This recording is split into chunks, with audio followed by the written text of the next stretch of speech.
প্রিয় মুসলিম এবং অমুসলিম ভাই ও বোনেরা, আসসালামু আলাইকুম ওয়া রাহমাতুল্লাহি ওয়া বারাকাতুহু। আল্লাহর দয়া, শান্তি ও রহমত আপনাদের সবার উপরে বর্ষিত হোক। আমাদের এই অনুষ্ঠানটা হবে একটা ইন্টারভিউর সিরিজ আর প্রশ্নোত্তর পর্ব পবিত্র রমজান সম্পর্কে। অনুষ্ঠানের নাম Ramzan, a date with doctor Zakir.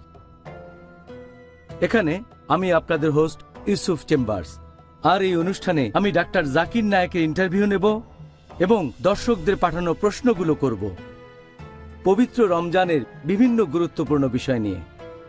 Ramzan এই মাসের ব্যাপারে আমার নিজের একটা আবেগ জড়িয়ে আছে। 16 বছর আগের কথা, তার আগে প্রায় 10 বছর অন্ধের মতো খুঁজেছি। এই সময় মুসলিমদের দেখলাম যে তারা আল্লাহর ইবাদতে মগ্ন থাকে, বিশেষ করে এই পবিত্র মাস রমজানে। তার আগে আমি 10 বছর খুঁজে বেরিয়েছি। আমি পালন করেছি খ্রিস্টান ধর্ম, হিন্দুইজম, জৈন ধর্ম, বস্তুবাদ, সোশ্যালিজম, এরকম আরো অনেক ইজম। আর সেগুলোর নাম যদি বলি আপনারা হয়তো সেগুলো চিনতেও পারবেন না। সুবহানাল্লাহ। তারপর আপনারা দেখবেন যে এই পবিত্র রমজান মাসে আল্লাহ মানুষের জন্য সর্বশেষ ও চূড়ান্ত আসমানি কিতাব নাজিল করেন, পবিত্র কোরআন। আর সেই পবিত্র কোরআন এখনো আমাদের সাথেই রয়েছে। এই কারণেই পবিত্র রমজান মাস মুসলিমদের কাছে খুব স্পেশাল। শুধু মুসলিম নয়, অমুসলিমদের কাছেও। আমি ইসলাম গ্রহণ করেছিলাম এই পবিত্র রমজান মাসে। তখন মুসলিমদের দেখেছিলাম যে তারা তাদের ধর্ম পালন করছে না। তারপর তারা হঠাৎ করে এই 1 মাস ধর্ম পালন করছে। আমি তখন ইসলাম ধর্মের বিভিন্ন গ্রন্থ পড়ে দেখলাম সত্যকে খুঁজে পাওয়ার জন্য। তারপর সত্যকে খুঁজে পেলাম। এর কয়েকদিন পরে আমি রোজা রাখা শুরু করলাম। তার কয়েকদিন পরেই আমি শাহাদা দিলাম। আলহামদুলিল্লাহ, ইসলাম ধর্ম এতটাই ভালো যে এটাকে কোনোভাবেই উপেক্ষা করা যায় না। ভাই ও বোনেরা, রমজান মাস রহমতের মাস, ক্ষমা প্রার্থনার মাস। এই মাসেই নবী মোহাম্মদ সাল্লাল্লাহু আলাইহি সাল্লামের উপর পবিত্র কোরআন নাজিল হয়েছিল। আমাদের এই সিরিজ অনুষ্ঠান এটা প্রত্যেকের জন্য খুবই গুরুত্বপূর্ণ, আপনাদের জন্য, আমার জন্য, যাতে সঠিকভাবে রোজা পালন করতে পারি। আগেই বলেছিলাম যে এই অনুষ্ঠানে আমি হোস্টের দায়িত্ব পালন করব। আর প্রত্যেক দিন এই অনুষ্ঠানে আমার সাথে যিনি থাকবেন তার সম্পর্কে আপনাদের কাছে খুব বেশি কিছু বলার দরকার নেই। তার বুদ্ধিমত্তা এবং তার পেশা, প্রথম জীবনে তিনি ছিলেন একজন ডাক্তার, প্রশিক্ষণপ্রাপ্ত মেডিকেল ডাক্তার। একবার তিনি আমাকে বলেছিলেন যে তিনি নিজেকে মনে করতেন একজন মেডিকেল ডাক্তার, অর্থাৎ মানুষের শরীরের ডাক্তার। পরবর্তীতে তিনি আমাকে বলেছিলেন যে তিনি হয়ে গেলেন মানুষের আত্মার ডাক্তার। এটার কারণ হলো কোরআন আর সুন্নাহর সত্যের বাণী তার হৃদয়ে প্রবেশ করেছে, আর তখন তিনি দাওয়া দেওয়ার প্রয়োজনীয়তা অনুভব করলেন। গত 11 বছর ধরে, প্রিয় ভাই ও বোনেরা, তিনি 1000-এরও বেশি লেকচার দিয়েছেন আন্তর্জাতিক বিভিন্ন অঙ্গনে, যেমন বিভিন্ন টেলিভিশনে, প্রিন্ট মিডিয়াতে, রেডিওতে। এছাড়াও তিনি অনেক গুরুত্বপূর্ণ বই লিখেছেন যার টপিক হলো কম্পারেটিভ রিলিজিয়ান এবং ইসলাম। তার বিশ্লেষণধর্মী ব্যাখ্যা আর তিনি যেভাবে বিভিন্ন ধর্মগ্রন্থ থেকে একেবারে হুবহু উদ্ধৃতি দেন, পৃথিবীর সবগুলো প্রধান ধর্মগ্রন্থ থেকেই তিনি একেবারে রেফারেন্স সহ উদ্ধৃতি দেন, এটার তুলনা নেই। এই জন্য তিনি মানবতার একটা সম্পদ। এখন আমি এই মুহূর্তে যেটা করতে চাই যে আর কথা না বাড়িয়ে আমি তাকে এই অনুষ্ঠানে স্বাগত জানাবো, ডক্টর জাকির আব্দুল করিম নায়েক। আসসালামু আলাইকুম রহমতুল্লাহ। ওয়ালাইকুম আসসালাম রহমতুল্লাহ বারাকাতুহু। কেমন আছেন? জি ভালো, আলহামদুলিল্লাহ। প্লিজ বসেন। ধন্যবাদ। ডক্টর জাকির, আমাদের অনুষ্ঠান শুরুর আগে আপনি কি পিস টিভির দর্শকদের উদ্দেশ্যে কিছু বলবেন? আমাদের এই ইন্টারভিউয়ের লম্বা সিরিজ আর প্রশ্নোত্তর পর্ব শুরু করার আগে পবিত্র রমজানের উপর a date with doctor Zakir. আলহামদুলিল্লাহ, ওয়াসসালাতু ওয়াসসালাম আলা রাসূলিল্লাহ ওয়া আলা আলিহি ওয়া সাহবিহি আজমাইন, আম্মা বাদ। আউযু বিল্লাহি মিনাশ শাইতানির রাজীম। বিসমিল্লাহির রহমানির রহিম। রব্বি ইশরাহ লি সাদরি ওয়া ইয়াসসির লি আমরি ওয়াহলুল উকদাতাম মিন লিসানি ইয়াফকাহু কাওলি। রোজা উপলক্ষে বিশেষভাবে আয়োজিত আমাদের এই সিরিজ অনুষ্ঠান রমজান এ ডেট উইথ ডক্টর জাকির, এটা শুরুর আগে আমি স্পষ্ট করে একটা কথা বলতে চাই যে আমি নিজেকে মনে করি একজন ছাত্র যে এখনো শিখছে। নিজেকে মনে করি একজন তালবে ইলম, বিশেষজ্ঞ বলে আমি মনে করি না যে বিভিন্ন ফতোয়া দেব ইসলামের বিভিন্ন বিষয়ে। আর এই পবিত্র রমজান সম্পর্কে যদি বলতে হয়, অনেক বিষয়ে মতভেদ আছে, বিভিন্ন বিষয় নিয়ে মতভেদ দেখা যায় বিশেষজ্ঞ আর আলেমগণের মধ্যে। বিভিন্ন মাযহাবের মধ্যে এরকম মতভেদ আছে। পবিত্র কোরআনে রমজান মাসের কথা সরাসরি উল্লেখ করা হয়েছে মাত্র 4টা আয়াতে। সূরা বাকারা অধ্যায় 2 আয়াত 183, আয়াত নম্বর 184, আয়াত 185, তারপর 187। পরোক্ষভাবে আরো কয়েকটা আয়াতে আছে, তবে প্রত্যক্ষভাবে 4টা আয়াতে। তাই বেশিরভাগ নিয়মের ভিত্তি হলো হাদিস। কিছু বিশেষজ্ঞ ব্যবহার করেছেন জয়ীফ হাদিস, কেউ নিয়েছেন মওদু হাদিস, কেউ নিয়েছেন সহিহ হাদিস। আমি এখানে যে উত্তরগুলো দেব সেটা বেশ কয়েকজন বিশেষজ্ঞের দৃষ্টিভঙ্গি অনুযায়ী। আমি শুধু সেই সব বিশেষজ্ঞগণকেই বেছে নিয়েছি যাদের মতামত কোরআন এবং সহিহ হাদিস অনুযায়ী বলে মনে হয়েছে। এগুলো হয়তো দর্শকদের দৃষ্টিভঙ্গির সাথে নাও মিলতে পারে, যেটাতে তারা অভ্যস্ত। আমাদের মতামত হবে কোরআন এবং সহিহ হাদিস অনুযায়ী। প্রয়োজন হলে আমি বিভিন্ন বিশেষজ্ঞের আলাদা মতামতও বলতে পারি, বিশেষজ্ঞগণের নামও বলতে পারি, তবে বেশিরভাগ সময় বলবো না। আমি সবাইকে স্পষ্ট করে জানাতে চাই যে পবিত্র রমজান সম্পর্কে আমি যে উত্তরগুলো দেব তার কোনোটাই আমার নিজের বানানো উত্তর না। এই মতামতগুলো বেশ কয়েকজন বিশেষজ্ঞের, তাদের দৃষ্টিভঙ্গি। আর আমি যথাসাধ্য চেষ্টা করব সেই সময় সে বিশেষজ্ঞের নামটা বলতে, যাতে করে কেউ না ভাবে যে আমি আমার মতামতগুলো জানাচ্ছি। আর আমার মতে উত্তরগুলো হওয়া উচিত কোরআন এবং সহিহ হাদিস অনুযায়ী। আমি যথাসাধ্য চেষ্টা করে যাব। আর ইনশাআল্লাহ যতখানি সম্ভব হয় বিভিন্ন হাদিস বলার সময় আমি রেফারেন্স দেওয়ার চেষ্টা করব, যে এটা সহিহ বুখারী, সহিহ মুসলিম, অধ্যায় নাম্বার, তারপর হাদিস নাম্বার, যাতে করে দর্শকরা সেই হাদিসগুলো চেক করে দেখতে পারে যে আমার কথাগুলো সঠিক কিনা। কোরআনের আয়াতের রেফারেন্স দেব। সাধারণত আমি উত্তর দেওয়ার সময় এভাবে রেফারেন্স দিয়ে কথা বলে থাকি, যাতে করে লোকজন উত্তরটা জানতে পারে একেবারে খাঁটি উৎস থেকে, কোরআন এবং সহিহ হাদিস। আমার মুখ থেকে ভালো আর সঠিক যা কিছু বেরোবে সেটা আল্লাহর তরফ থেকে বেরোবে, আর আমার মুখ থেকে ভুল বা বেঠিক কিছু বেরোলে সেটা আমার তরফ থেকে আর শয়তানের তরফ থেকেই বেরোবে।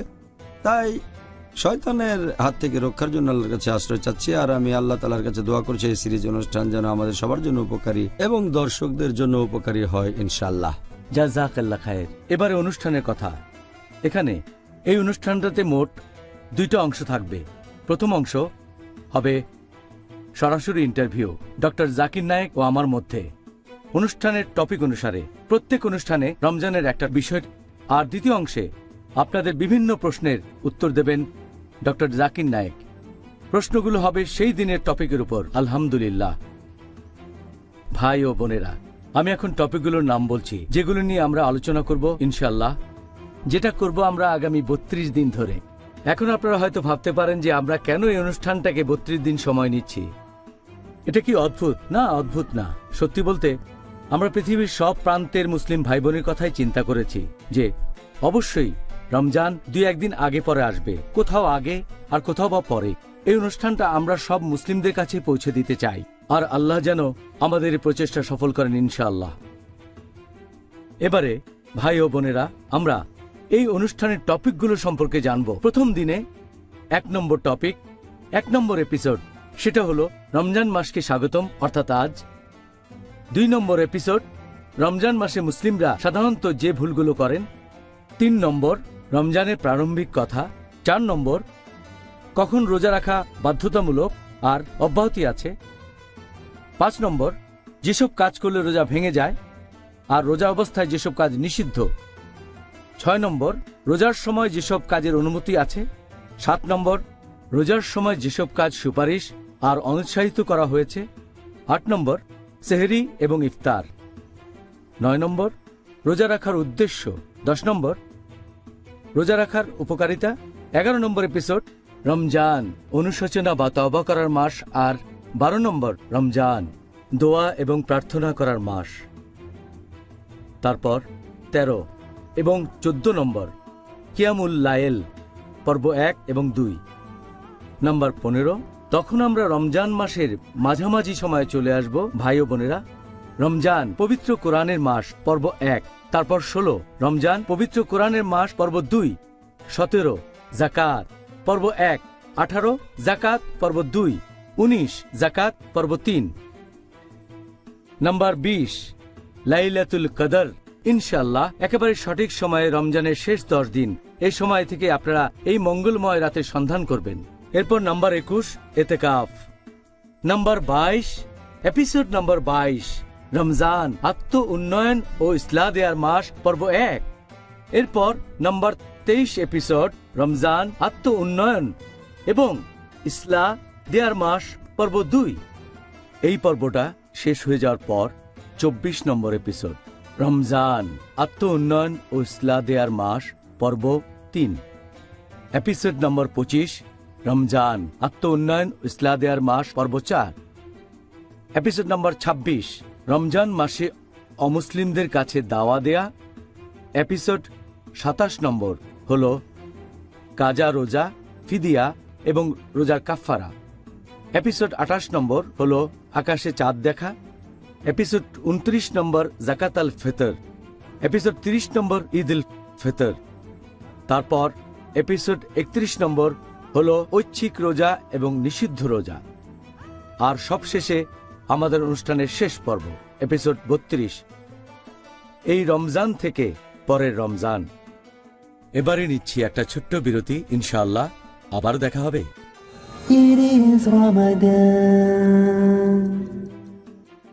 আসসালামু আলাইকুম। আমাদের অনুষ্ঠানে আবারও স্বাগতম। Ramzan a date with doctor Zakir. আমি আপনাদের হোস্ট ইউসুফ চেম্বার্স। আজকের পর্বে আমাদের আলোচনার টপিক রমজান মাসকে স্বাগতম।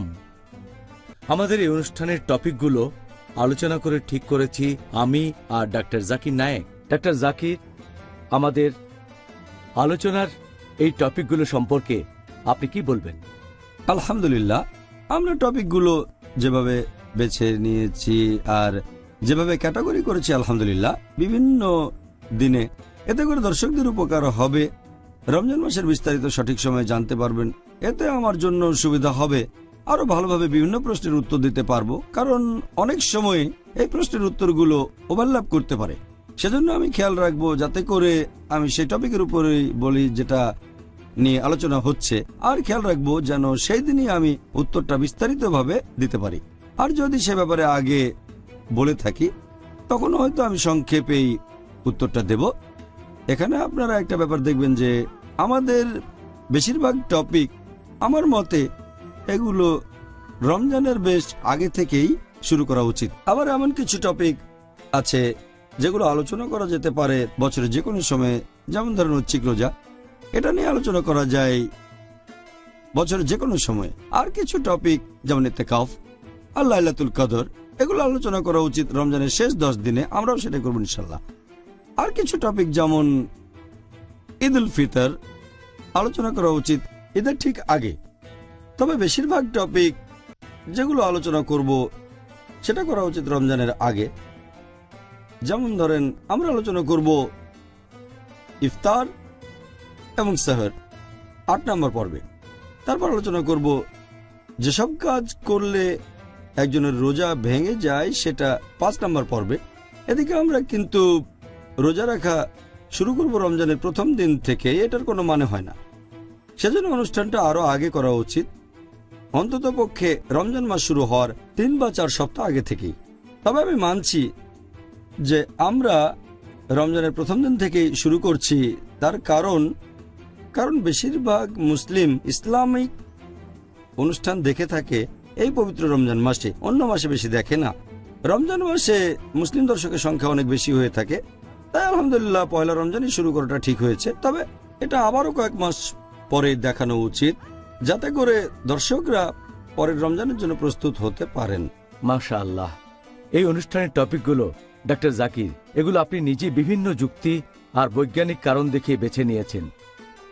আমি একটা পদক্ষেপের বেশ প্রশংসা করব, সেটা হলো অনুষ্ঠানের শুরুতে আমরা একটা পর্ব জুড়ে দিয়েছি রমজান মাসকে স্বাগতম। এটা খুবই লজিক্যাল, কারণ প্রথম দিনে সঠিকভাবে রোজা পালন করার ব্যাপারে সবাই যথেষ্ট মনোযোগী হবে। আশা করি দর্শকদের জন্য পর্বটা যথেষ্ট উপকারী হবে। দ্বিতীয় টপিক, মুসলিমরা এই মাসে সাধারণত যেসব ভুলগুলো করে থাকে, এটা দ্বিতীয় দিনে, তাহলে প্রথম 2 দিনকে হেলথ ওয়ার্নিং বলা যেতে পারে। হ্যাঁ, বলা যায়। আলহামদুলিল্লাহ। আলহামদুলিল্লাহ। এবার আপনাকে প্রশ্ন করা আরম্ভ করি রোজার প্রস্তুতি সম্পর্কে। আমাদের নবী মুহাম্মদ সাল্লাল্লাহু আলাইহি ওয়াসাল্লাম তিনি রমজান মাসকে কিভাবে স্বাগত জানাতেন, রমজান উপলক্ষে কি প্রস্তুতি নিতেন? এরকম একটা হাদিস আছে সহিহ বুখারীতে, খণ্ড নম্বর 3, বুক অফ ফাস্টিং, হাদিস নম্বর 1969। আমাদের নবীর স্ত্রী হযরত আয়েশা রাদিয়াল্লাহু আনহা তিনি বলেছেন যে নবী তিনি রমজান মাস ছাড়া অন্য কোনো মাসেই সবগুলো দিন রোজা থাকতেন না, আর অন্যান্য মাসগুলোর মধ্যে শাবান মাসে তিনি সবচেয়ে বেশি রোজা রাখতেন। তাহলে এই হাদিস থেকে আমরা জানতে পারি যে নবী মুহাম্মদ সাল্লাল্লাহু আলাইহি সাল্লাম পবিত্র রমজান মাসকে স্বাগত জানানোর জন্য তার আগের মাসে অন্যান্য মাসের চেয়ে বেশি রোজা রাখতেন, আর সেটা হচ্ছে শাবান মাস। এভাবে আমাদের নবী রমজান মাসের জন্য প্রস্তুতি নিতেন। এছাড়াও আপনারা দেখবেন আরেকটা সহিহ হাদিস আছে তিরমিজিতে, অধ্যায় নম্বর 50, হাদিস নম্বর 3451।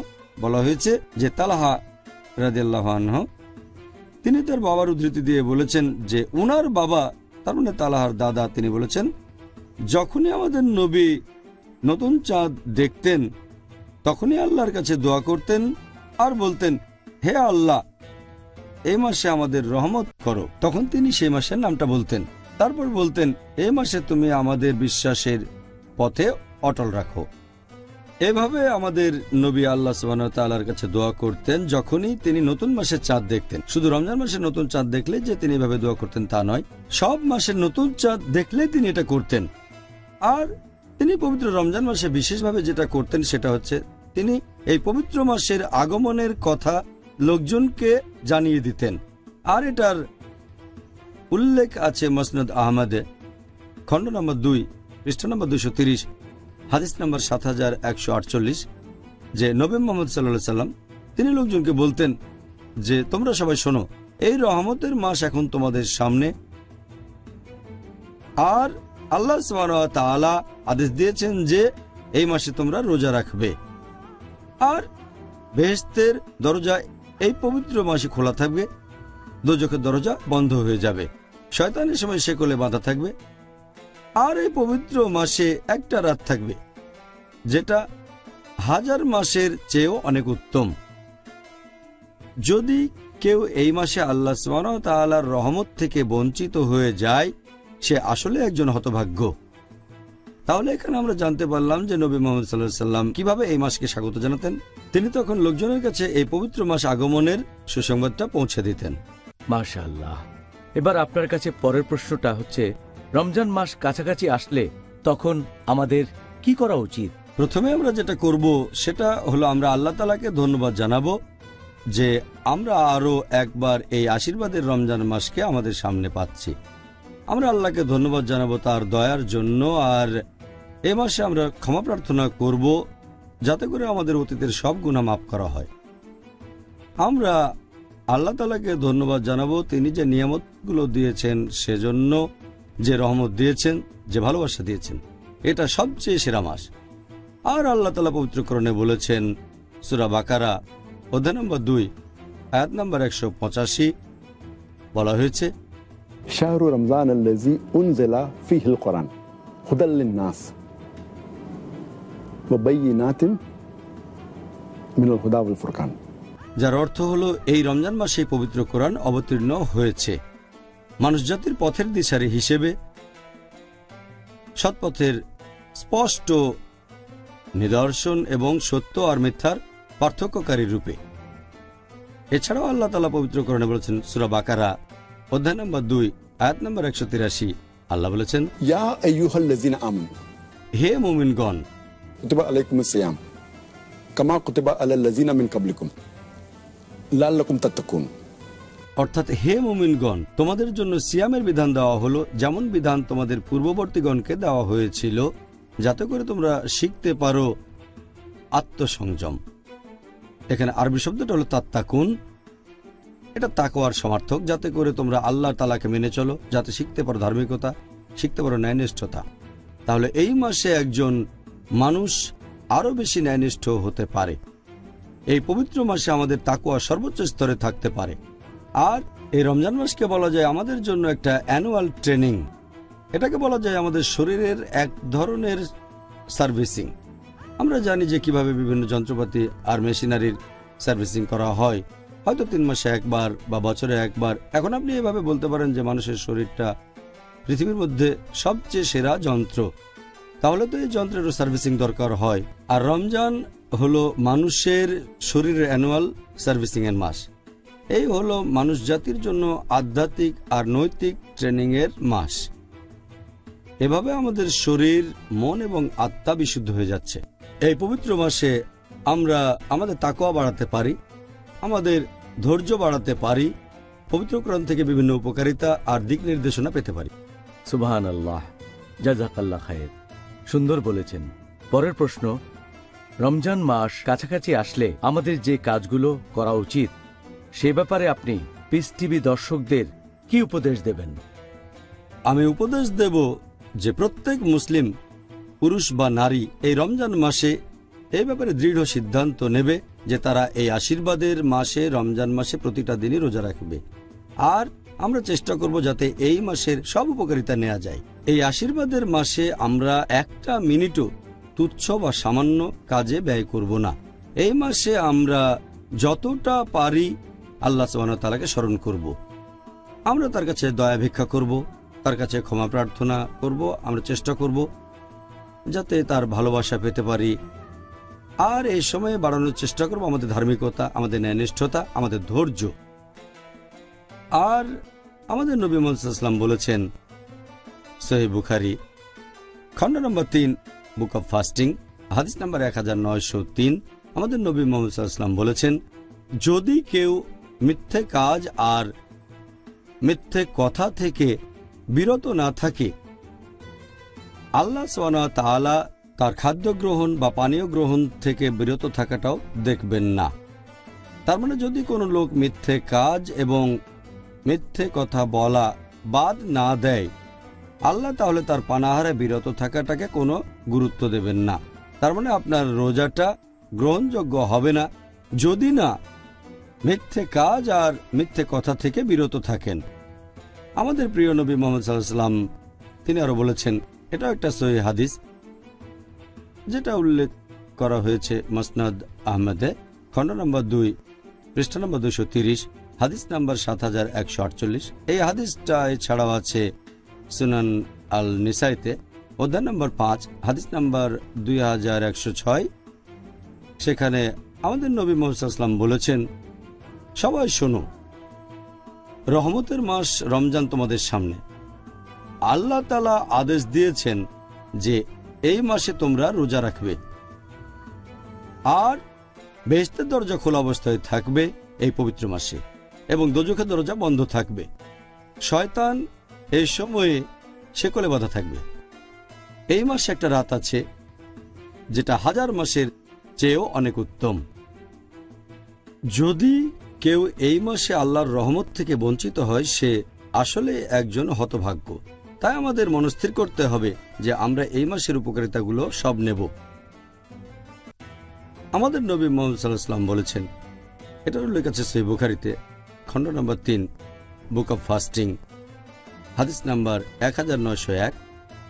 আমাদের নবী মুহাম্মদ সাল্লাল্লাহু আলাইহি ওয়াসাল্লাম বলেছেন যে যদি কেউ এই মাসে রোজা পালন করে বিশ্বাসের সাথে এবং আল্লাহর কাছ থেকে পুরস্কার পাওয়ার জন্য, তার অতীতের সব গুনাহ ক্ষমা করা হবে।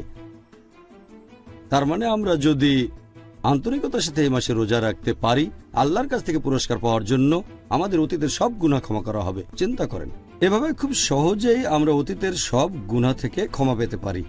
আমাদের নবী মুহাম্মদ সাল্লাল্লাহু আলাইহি ওয়াসাল্লাম আরো বলেছেন, এটা আছে সহিহ বুখারীতে, খণ্ড নম্বর 3, বুক অব ফাস্টিং, হাদিস নাম্বার 1904। এটা অনেক লম্বা হাদিস, এখানে 4টা পয়েন্ট আছে। আমাদের নবী মুহাম্মদ সাল্লাল্লাহু আলাইহি ওয়াসাল্লাম বলেছেন যে পৃথিবীতে যত আদম সন্তান আছে তারা যে কাজগুলো করে থাকে সবই নিজেদের জন্য, শুধুমাত্র রোজা বাদে। রোজা হলো আমার জন্য, আর আমি তাকে পুরস্কার দেব। তিনি আরো বলেছেন যে রোজা রাখা একটা বর্ম, তোমাদের পাপ থেকে বিরত রাখে। আর যে লোক রোজা পালন করে সে বিরত থাকবে অশ্লীলতা থেকে, ঝগড়া করা থেকে এবং অজ্ঞতা থেকে। যদি কেউ তাকে গালমন্দও করে অথবা কুৎসা রটায়, সে তখন বলবে আমি রোজা আছি, আমি রোজা আছি। এই হাদিসে আমাদের নবী 3 নম্বর যে পয়েন্টটা বলেছেন যে আমি আল্লাহর নামে শপথ করে বলছি, যার হাতে রয়েছে মুহাম্মদ সাল্লাল্লাহু আলাইহি সাল্লামের আত্মা, যে একজন রোজদারের নিঃশ্বাসের গন্ধ যে লোক রোজা রাখে সেটা আল্লাহ সুবহানাহু ওয়া তাআলার কাছে কস্তুরী গন্ধের চেয়েও বেশি মিষ্টি। হাদিসে নবী আরো বলেছেন যে এরকম দুটো জিনিস আছে যেগুলো একজন রোজদারকে খুশি করে তুলবে। প্রথমটা হচ্ছে যখন সে রোজা ভাঙবে, আর দ্বিতীয়টা হচ্ছে যখন সে মুখোমুখি হবে আল্লাহ সুবহানাহু ওয়া তাআলার। আর এছাড়াও পবিত্র কোরআনে বলা হয়েছে সূরা নূর অধ্যায় নম্বর 24 আয়াত নম্বর 31 বলা হয়েছে, হে মুমিনগণ, তোমরা আল্লাহর উপর ঈমান আনো এবং তার রহমতকে খোঁজো, তার মানে বেহেশতে যাওয়ার চেষ্টা করো। এরপর আছে সূরা আকাফ অধ্যায় নম্বর 46 আয়াত নম্বর 13 ও 14, যে এমন কিছু মানুষ যারা আল্লাহ ব্যতীত অন্য কারো ইবাদত করে না এবং যারা তাদের ঈমানে অবিচলিত থাকে। এখানে শব্দটা ইস্তেকাম, যারা বিশ্বাসে অবিচলিত থাকে যে আল্লাহ কেবলমাত্র একজন, অন্য কেউ নেই, এবং তারা কখনো ভয় পাবে না, তারা দুঃখিত হবে না। এই লোকগুলোই তারা যারা হবে জান্নাতের অধিবাসী এবং তারা তাদের সব ভালো কাজের জন্য পুরস্কার পাবে। তাই আমি দর্শকদের উপদেশ দেব, এই মাসটাকে তারা পুরোপুরি কাজে লাগাবে। এ সময় তুচ্ছ জাগতিক ব্যাপারে সময় নষ্ট করবে না, সময় ব্যয় করবে আল্লাহ তাআলার ইবাদত করে, আল্লাহকে স্মরণ করে এবং তার কাছে ক্ষমা প্রার্থনা করে। মাশাআল্লাহ। তো ভাই ও বোনেরা, এবারে নিচ্ছি একটা ছোট্ট বিরতি, ইনশাআল্লাহ আবার দেখা হবে। It is Ramadan. আসসালামু আলাইকুম। আমাদের অনুষ্ঠানে আবারও স্বাগতম। Ramzan a date with doctor Zakir. আমি আপনাদের হোস্ট ইউসুফ চেম্বার্স। আজকের পর্বে আমাদের আলোচনার টপিক রমজান মাসকে স্বাগতম। এবার পরের প্রশ্নটা হচ্ছে, আপনি একটু আগেই এ ব্যাপারে কয়েকটা সুন্দর হাদিসের কথা উল্লেখ করলেন, তবে ঠিক কোন কারণে রমজান মাসকে ক্ষমা প্রার্থনা বা তওবা করার মাস বলা হয়, আর এটা বলা হয় কেন? হ্যাঁ, এই ব্যাপারে আমি আগেও বলেছি যে আমাদের নবী মুহাম্মদ সাল্লাল্লাহু আলাইহি ওয়াসাল্লাম বলেছেন, এটা একটা সহিহ হাদিস আছে সহিহ বুখারীতে, খণ্ড নম্বর 3 বুক অব ফাস্টিং, হাদিস নম্বর 1901। আমাদের নবী মুহাম্মদ সাল্লাল্লাহু আলাইহি ওয়াসাল্লাম বলেছেন, যদি কেউ পবিত্র রমজান মাসে রোজা রাখে সঠিক নিয়তের সাথে, ঈমানের সাথে, আল্লাহ সুবহানাহু ওয়া তাআলার কাছ থেকে পুরস্কার লাভের আশায়, তার অতীতের সব গুনাহ ক্ষমা করা হবে। এই কথাটা আবারও বলা হয়েছে মুসনাদ আহমেদে, খণ্ড নম্বর 3 হাদিস নম্বর 11524। সেখানে বলা হয়েছে, যদি কোনো লোক এই পবিত্র রমজান মাসে রোজা রাখে সঠিক নিয়তের সাথে, আল্লাহ সুবহানাহু ওয়া তাআলার কাছ থেকে পুরস্কার লাভের আশায়, তার অতীতের সব গুনাহ ক্ষমা করে দেয়া হবে। এছাড়া আর উল্লেখ আছে, এটা আছে সহিহ মুসলিমে, খণ্ড নাম্বার 1 হাদিস নাম্বার 450। আমাদের নবী মুহাম্মদ সাল্লাল্লাহু আলাইহি ওয়াসাল্লাম বলেছেন যে 5 ওয়াক্ত নামাজের মধ্যবর্তী সময়টা 2 জুম্মা এবং 1 রমজান থেকে আরেক রমজান, এই সময়টাতে তোমাদের গুনাহ ক্ষমা করা হবে। এই সময়টাতে তোমাদের সব পাপ ক্ষমা করা হতে পারে। আমাদের প্রিয় নবী মুহাম্মদ সাল্লাল্লাহু আলাইহি ওয়াসাল্লাম আরও বলেছেন, এটা উল্লেখ আছে সহিহ মুসলিম, খণ্ড নম্বর 4 বুক অব তাওবা, হাদিস নাম্বার 6644। আমাদের প্রিয় নবী মুহাম্মদ সাল্লাল্লাহু আলাইহি ওয়াসাল্লাম বলেছেন যে আল্লাহ সুবহানাহু ওয়া তাআলা রাতের বেলায় কেউ যদি ক্ষমা প্রার্থনা করে থাকে, আল্লাহ তখন তার দিনের বেলায় করা পাপগুলো ক্ষমা করে দেন। আর আল্লাহ সুবহানাহু ওয়া তাআলা দিনের বেলায় কেউ ক্ষমা প্রার্থনা করলে তার সেই পাপগুলো ক্ষমা করে দেন যেগুলো করেছে রাতের বেলায়। তাই এটা হলো ক্ষমা প্রার্থনার জন্য সেরা একটা মাস, এই পবিত্র রমজান মাস। এই মাসে সহজে নিজের পাপগুলো থেকে ক্ষমা পেতে পারেন, কারণ বেহেশতের দরজা এই সময় খোলা থাকে, দোজখের দরজা বন্ধ থাকে। সেজন্য রমজানকে বলা হয় ক্ষমার মাস। আল্লাহু আকবার। এই কারণে সবাই এই মাসে ইবাদতে মগ্ন থাকে। কারণটা তাহলে জানলাম। সুবহানাল্লাহ।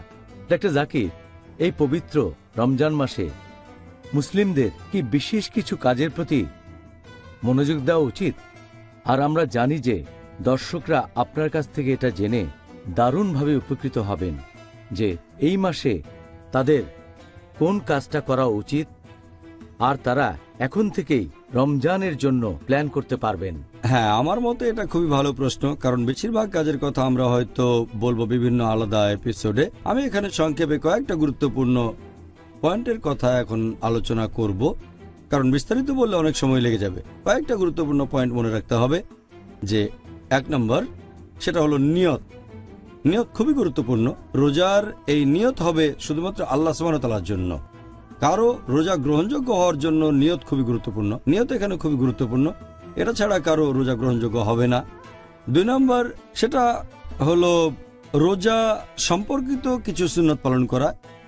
এ ব্যাপারে কয়েকদিন পরে বিস্তারিত আলোচনা করব।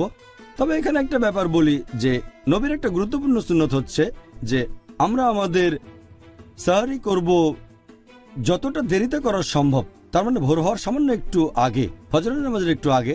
আর আমরা আমাদের রোজা ভেঙে ফেলবো, ইফতার করব যত তাড়াতাড়ি সম্ভব, ঠিক সূর্যাস্তের পরপরই। এছাড়াও এই রহমতের মাসে আমরা খুব সাবধানে থাকব, সেই সব কাজগুলো থেকে বিরত থাকব যে কাজগুলো নিষিদ্ধ, যেগুলো হারাম, আর যেসব কাজ মাকরু। এটা আমাদের জন্য সুবর্ণ সুযোগ। যদি কোনো লোকের এমন কোনো অভ্যেস থাকে যেটা শরিয়ার বিরুদ্ধে হতে পারে, যেটা হারাম কাজ অথবা মাকরু কাজ, রমজান এসব কাজ থেকে বিরত থাকা শ্রেষ্ঠ সময়। এই অভ্যেসটা থেকে যাবে আর ইনশাআল্লাহ হয়তো সারা জীবন সেই খারাপ কাজ থেকে বিরত থাকবেন। যেমন ধরেন একজন লোক, সে হয়তো অ্যালকোহল পানে অভ্যস্ত। যদি অ্যালকোহল পান থেকে বিরত থাকেন সূর্যোদয় থেকে শুরু করে সূর্যাস্ত পর্যন্ত, সে তাহলে মদ থেকে বিরত থাকতে পারবে বাকি জীবনটাও। একইভাবে আমরা চেষ্টা করব সেসব কাজ থেকে বিরত থাকতে যে কাজগুলো মাকরু। যেমন ধরেন দাঁড়িয়ে পানি পান করা মাকরু। যদি এমন অভ্যাস থাকে তাহলে একটু চেষ্টা করবেন যেন রমজান মাসে আপনি বসে পানি পান করবেন। এটা আমাদের নবীর সুন্নত। তাহলে আপনারা এই মাসে বিভিন্ন রকম হারাম কাজ থেকে বিরত থাকতে পারেন, যে কাজটা হয়তো আপনি করতেন, অথবা কোনো মাকরু কাজ। এছাড়াও এই পবিত্র রমজান মাসে আপনি আমাদের নবী মুহাম্মদ সাল্লাল্লাহু আলাইহি ওয়াসাল্লামের বিভিন্ন সুন্নত প্রয়োগ করতে পারেন আপনার দৈনন্দিন জীবনে। যেমন ধরেন হয়তো দাড়ি রাখলেন, অনেক মুসলিমই দাড়ি রাখে না। এটা সুন্দর মাস যখন নবীর সুন্নতগুলো মেনে চলতে পারেন। এছাড়াও নবীর সুন্নত বিভিন্ন রকম দোয়া, যখন বাসার ভেতরে ঢুকবেন, টয়লেট থেকে বের হবেন, তারপর কোনো কিছুতে ভ্রমণ করার সময় যে দোয়া করবেন, সুবহানাল্লাযী সাকলানা হাযা ওয়া কুন্না লাহু মুকরিনিন ওয়া ইন্না রাব্বিনা মুনকালিবুন। তাহলে এটা বেশ ভালো সময়। এই সময় যত বেশি সম্ভব নবীর সুন্নত পালন করে চলবেন যাতে সরল পথে থাকতে পারেন। এটা খুবই সুন্দর মাস। এ সময়ে আপনারা চেষ্টা করবেন নামাজ আদায় করার জন্য। শুধুমাত্র 5 ওয়াক্তের নামাজ নয়, এগুলো তো ফরজ, এছাড়াও বেশি করে নফল আর সুন্নত পড়ার চেষ্টা করে যাবেন। যদি জামাতে নামাজ পড়ার অভ্যেস না থাকে তাহলে জামাতে নামাজ পড়বেন, আর যত বেশি সম্ভব মসজিদে যান নামাজের জন্য। এ মাসে আপনারা চেষ্টা করবেন যেন তারাবি মিস না করেন। অনেকে মনে করে, আর কথাও সত্য যে এটা সুন্নত, তবে অনেকে মনে করে যেহেতু এটা সুন্নত তাই মিস করা যেতে পারে। তারাবি খুবই গুরুত্বপূর্ণ একটা সুন্নত, যদিও এটা ফরজ না। তারপরও মুসলিমদের এটা করা উচিত যে যতখানি সম্ভব তারা তারাবির নামাজ পড়বে, কারণ এখানে অনেক রহমত। তাহলে তারাবি অনেক গুরুত্বপূর্ণ, মুসলিমদের এটা মিস করা উচিত না। আর যখন তারাবির নামাজ পড়ব, আমাদের অনেকেই খুব তাড়াতাড়ি করে নামাজ পড়ে, কারণ আমরা কোরআন খতম দিতে চাই। আমাদের অনেকে তারাবির নামাজ পড়ে 100 মাইল স্পিডে একেবারে। আমরা তারাবির নামাজ পড়ব ধৈর্যের সাথে, মাঝারি গতির সাথে, যাতে লোকজন বুঝতে পারে আল্লাহ আমাদের কি আদেশ দিয়েছেন। আর যদি সময় থাকে, যদি সম্ভব হয়, আমাদের ইতিকাফ করা উচিত শেষ 10 দিন। আর ইতিকাফের সময় আমরা মানুষজনের সাথে বেশি মেলামেশা করব না। অনেকে ইতিকাফের সময় মানুষের সাথে মেলামেশা করে থাকে, এতে করে ইতিকাফের উদ্দেশ্যটা পূর্ণ হয় না। এছাড়াও আমরা এই মাসে বেশি করে দোয়া করব, বেশি করে প্রার্থনা করব। এটা হলো দোয়া করার মাস। আর বেশি করে জিকির করব, আল্লাহ তাআলাকে বেশি করে স্মরণ করব এবং তার ইবাদত করব। এই পবিত্র রমজান মাসে আমরা যত বেশি সম্ভব কোরআন শরীফ পড়ব। আর কোরআন আরবিতে পড়ার পাশাপাশি যদি আপনি আরবি ভাষা জানেন তাহলে কোনো সমস্যা নেই। যদি আরবি না জানেন তাহলে সেই ভাষায় পবিত্র কোরআনের কোনো অনুবাদ পড়েন যে ভাষাটা সবচেয়ে ভালো বোঝেন। যদি ইংরেজি ভালো বোঝেন ইংরেজিতে পড়েন, উর্দু ভালো বুঝলে উর্দুতে পড়েন, যেটা ভালো বোঝেন সে ভাষায় অনুবাদ পড়েন। তবে কোরআন পাঠ করার সময় এই জন্য অবশ্যই সওয়াব পাবেন। এ সময় কোরআনের অনুবাদটাও পড়তে হবে যাতে করে আল্লাহ সুবহানাহু ওয়া তাআলার নির্দেশগুলো প্রয়োগ করতে পারেন। যদি সম্ভব হয় প্রতি 7 দিনে একবার কোরআন পাঠ করেন, অথবা প্রত্যেক দিন অন্তত এক পারা কোরআন পড়েন, তাহলে এই রমজান মাসে অন্ততপক্ষে একবার পবিত্র কোরআন খতম দিতে পারবেন। এই মাসে যত বেশি সম্ভব আপনারা হাদিস পাঠ করবেন, তবে খেয়াল রাখবেন যেন সহিহ হাদিস পাঠ করেন। আর হাদিসের উপরে সবচেয়ে ভালো গ্রন্থ হচ্ছে সহিহ আল বুখারী, তারপর সহিহ মুসলিম। অন্যান্য কুতুবে সিত্তাও পড়ে দেখতে পারেন, তবে যেন সহিহ হয়। এছাড়াও নবী মুহাম্মদ সাল্লাল্লাহু আলাইহি ওয়াসাল্লামের জীবনীর উপরে বই পড়েন। এরপর দেখবেন যদি আপনারা জাকাত না দেন তাহলে জাকাত আদায় করবেন, কারণ এটা বাধ্যতামূলক দান। প্রত্যেক ধনী লোক যাদের সঞ্চয় নিসাব লেভেলের উপরে 85 গ্রাম স্বর্ণের চেয়ে বেশি, তাহলে সে তার সঞ্চয় থেকে 2.5% প্রতি হিজরি বছরে জাকাত হিসেবে দান করবে, জাকাত দেবেন। আর অনেক মানুষ তারা সঠিকভাবে জাকাতের হিসেব করে না। এখানে খেয়াল রাখবেন যাতে জাকাতটা সঠিকভাবে হিসাব করেন। আর কম দেওয়ার চেয়ে বেশি দেওয়াটা অনেক বেশি ভালো, তাই সঠিকভাবে হিসাব করেন। খেয়াল রাখবেন যেন জাকাত দেয়া হয়। এই রমজান মাস হচ্ছে উদারতার মাস, এটা সাদকার মাস। এই মাসে বেশি বেশি দান করবেন আপনারা। আর এটা ছাড়াও আপনাদের খেয়াল রাখতে হবে যে এই পবিত্র মাসে আমরা হাসি খুশি থাকব। মুসলিমদের অনেকেই এ সময় দেখায় ম্লান, দেখায় মনমরা। আমরা এই সময় হাসি খুশি থাকব। আর আমাদের পরিবারকে বেশি করে সময় দেব। অনেক সময় পরিবারকে অবহেলা করি, এ সময় খেয়াল রাখবো যাতে পরিবারকে বেশি সময় দিতে পারি আর এই সবগুলো কাজ করতে পারি একসাথে। এছাড়াও আমরা হুসনে সুলুক করব অন্যান্য লোকজনের সাথে। তার মানে এ সময় অন্য মানুষের সাথে কথা বলবো আমরা দয়ার সাথে, ভালোবাসা দিয়ে, যত্নের সাথে। যদি তারা কোনো ভুল করে তাহলে ক্ষমা করে দেব, যেহেতু এটা ক্ষমার মাস। আপনি কারো কাছে ভুল করে থাকলে তার কাছে ক্ষমা চাইবেন। আশেপাশের মানুষের সাথে মেলামেশা করবেন ভালোবাসা আর যত্নের সাথে। এছাড়াও করব তাফাক্কুর, তার মানে বিভিন্ন জিনিস বিবেচনা করা। খেয়াল রাখবেন যেন রমজান মাস নিয়ে আপনার প্ল্যানটা সঠিক হয়। আর খেয়াল রাখবেন যেন সময় নষ্ট না করেন, 1 মিনিটও না, এমনকি সেকেন্ডও না। এটা হলো অর্জন করার মাস। আর এছাড়াও এই রমজান হলো আত্মোন্নয়নের জন্য সবচেয়ে সেরা মাস। এছাড়াও আমরা চেষ্টা করব যেন এই মাসে ইসলাহ দিতে পারি অন্যান্য মুসলিম ভাই বোনদের কাছে। এটা দাওয়া দেওয়ার জন্য সেরা মাস, তার মানে অমুসলিমদের কাছে ইসলামের বাণী পৌঁছে দেয়া। তাই আমি মুসলিম ভাই বোনদের অনুরোধ করব যে আপনারা সঠিকভাবে এই মাসের প্ল্যানটা করবেন আর খেয়াল রাখবেন যেন এই মাসের প্রত্যেকটা সেকেন্ডকে কাজে লাগাতে পারেন। আমিন। তো ভাই ও বোনেরা, এবারে নিচ্ছি একটা ছোট্ট বিরতি। ইনশাআল্লাহ আবার দেখা হবে। It is Ramadan. আসসালামু আলাইকুম। আমাদের অনুষ্ঠানে আবারও স্বাগতম। রমজান আর ডেট উইথ ডক্টর জাকির। আমি আপনাদের হোস্ট ইউসুফ চেম্বার্স। আজকের পর্বে আমাদের আলোচনার টপিক রমজান মাসকে স্বাগতম। ডক্টর জাকির, তাহলে এই রমজান মাস হলো আমাদের জন্য একটা সুযোগ। এই মাসে আমরা অনেক সুযোগ পেতে পারি। এখন আমাদের এই কাজগুলো আল্লাহ তাআলার কাছে গ্রহণযোগ্য হতে গেলে তার শর্তগুলো কি কি? এখানে প্রধান দুটো শর্ত হচ্ছে, 1 নম্বর সেটা নিয়ত। এটা করবেন শুধু আল্লাহর জন্য, অন্য কারোর জন্য না। আপনারা যে কাজগুলো করবেন সেগুলো করবেন শুধু আল্লাহর জন্য, অন্য কারোর জন্য না। এটা খুবই গুরুত্বপূর্ণ। এই শর্ত পূরণ না হলে সব কাজই বিফলে চলে যাবে। আল্লাহ সুবহানাহু ওয়া তাআলা পবিত্র কোরআনে বলেছেন, সূরা বাইয়িনা অধ্যায় নম্বর 98 আয়াত নম্বর 5, বলা হয়েছে যে তোমরা শুধুমাত্র আল্লাহ সুবহানাহু ওয়া তাআলার ইবাদত করবে। এটা করবে শুধু তার জন্য, অন্য কারোর জন্য না।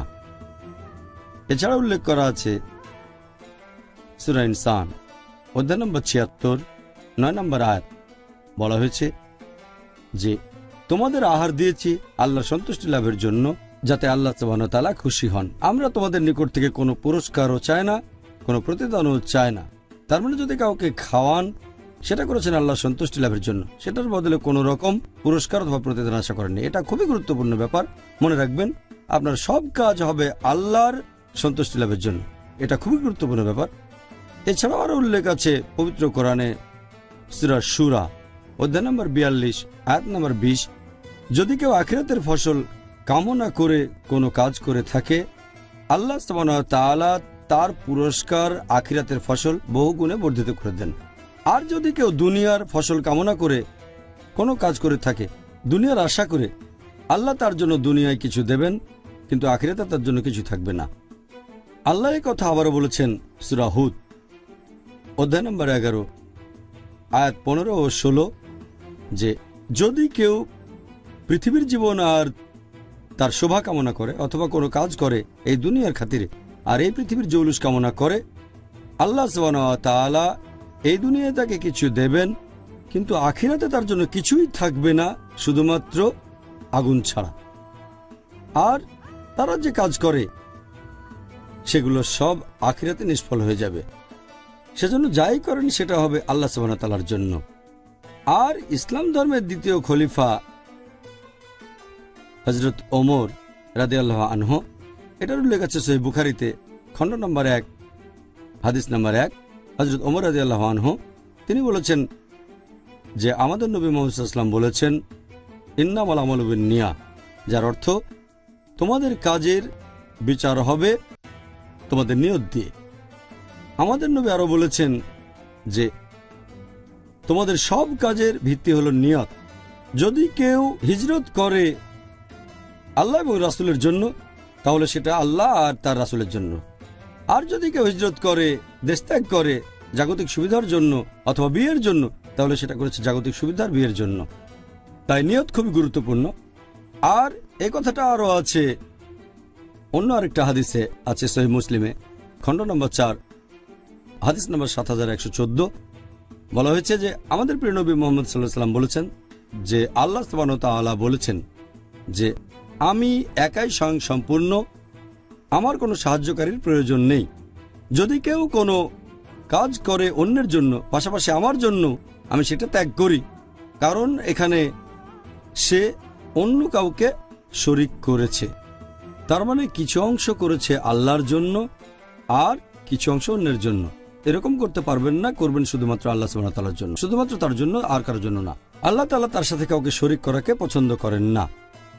এটা গুরুত্বপূর্ণ, এটা একটা বেসিক ব্যাপার। আর সেটা হলো নিয়ত।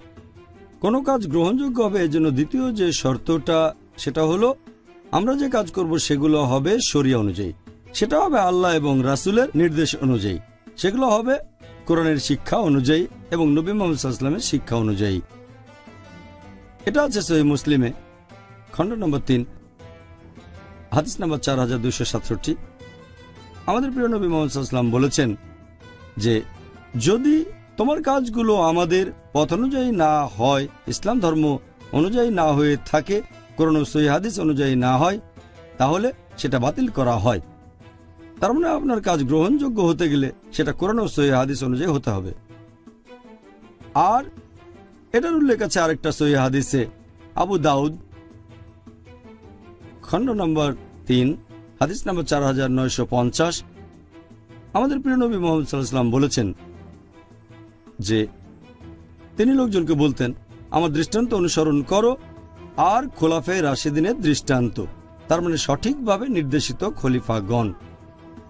যদি তাদের অনুসরণ করেন, তাদের আঁকড়ে ধরেন একেবারে শক্ত করে, তার মানে কঠোরভাবে মেনে চলেন আমাদের নবীর সুন্নত, আমার সুন্নত, নবী বলেছেন তার সুন্নত, তার পথ, আর খোলাফায়ে রাশিদিনের দেখানো পথ, মানে সঠিকভাবে নির্দেশিত খলিফাগণ। কোনো কাজ গ্রহণযোগ্য হতে গেলে নিয়ত হবে শুধুমাত্র আল্লাহ সুবহানাহু ওয়া তাআলার জন্য, আর সেটা হবে শরিয়া অনুযায়ী, কোরআন সুন্নাহ অনুযায়ী। সুবহানাল্লাহ, আপনি খুব সুন্দর উত্তর দিয়েছেন, ধন্যবাদ। আলহামদুলিল্লাহ।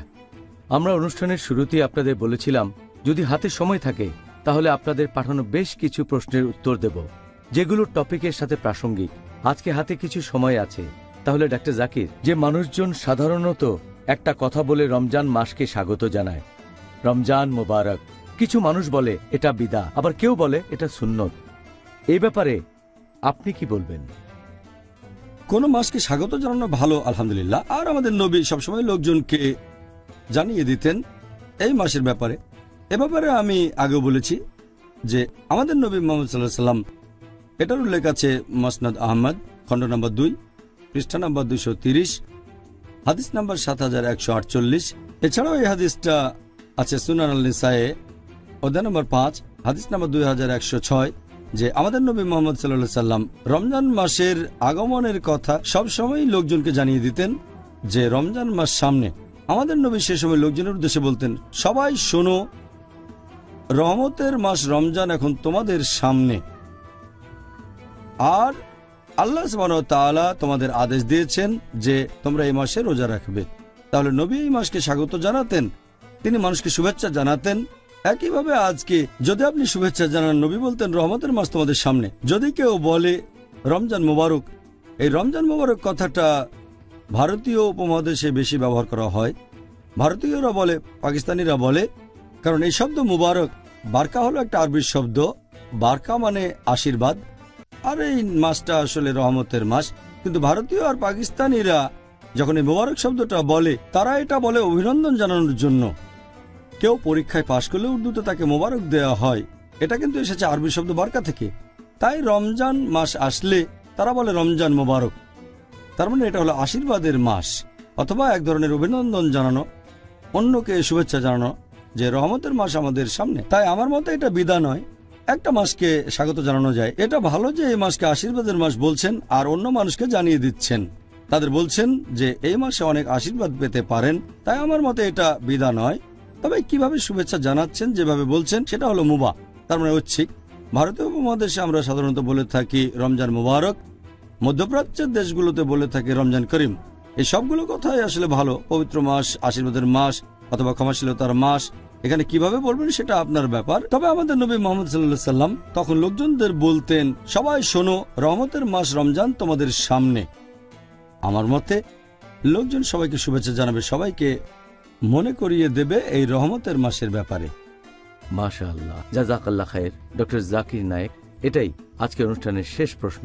হাতে আর সময় নেই, তা না হলে আমরা পিস টিভির দর্শকদের কাছ থেকে পাওয়া সবগুলো প্রশ্নের উত্তর দিতে পারতাম। ভাই ও বোনেরা, জাযাকাল্লাহ খায়ের। আশা করি আপনারাও ডক্টর জাকির নায়েকের উত্তরগুলো উপভোগ করেছেন। আজকের টপিক ছিল রমজান মাসকে স্বাগতম। আগামীকাল আলোচনার টপিক রমজান মাসে মুসলিমরা সাধারণত যে ভুলগুলো করে থাকে। والأطل مصعدا أهلا وخلا لتوفيق